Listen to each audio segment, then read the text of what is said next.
kam kënaqësinë që në emër të Qeverisë Republikës Kosovës të paraqes para jush pra projekt ligjin për ratifikimin e marrëveshjes ndërmjet Republikës së Kosovës dhe Bashkimit Evropian mbi aranxhimet për zbatimin e përkrahjes së Unionit për Kosovën në kuadër të instrumentit për reforma dhe rritje, i njohur si marrëveshja për instrumentin për reforma apo shkurtimisht edhe plani i rritjes së Bashkimit Evropian.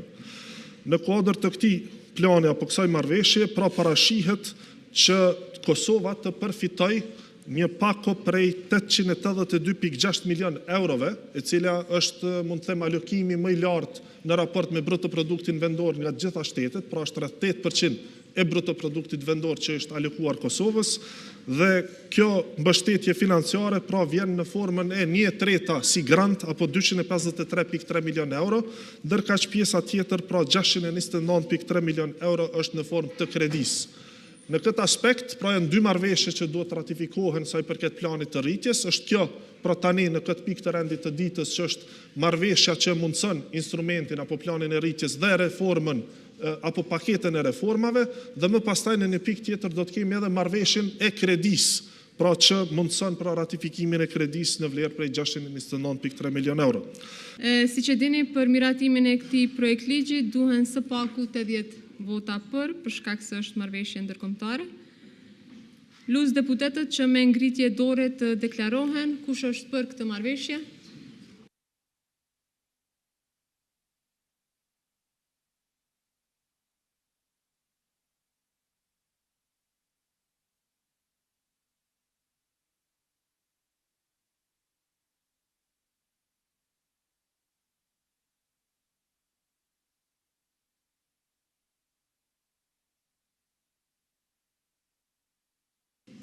Kush është kundër?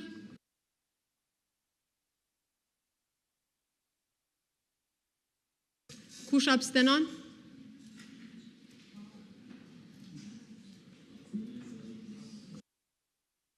Atëherë konstatoj se me 104 vota për, asnjë kundër, 5 abstenime, Kuvendi miratoi ligjin numër 10/002 për ratifikimin e marrëveshjes ndërmjet Republikës së Kosovës dhe Bashkimit Evropian mbi aranxhimet për zbatimin e përkrahjes së Unionit për Kosovën në kuadër të instrumentit për reforma dhe rritje. Faleminderit deputetëve.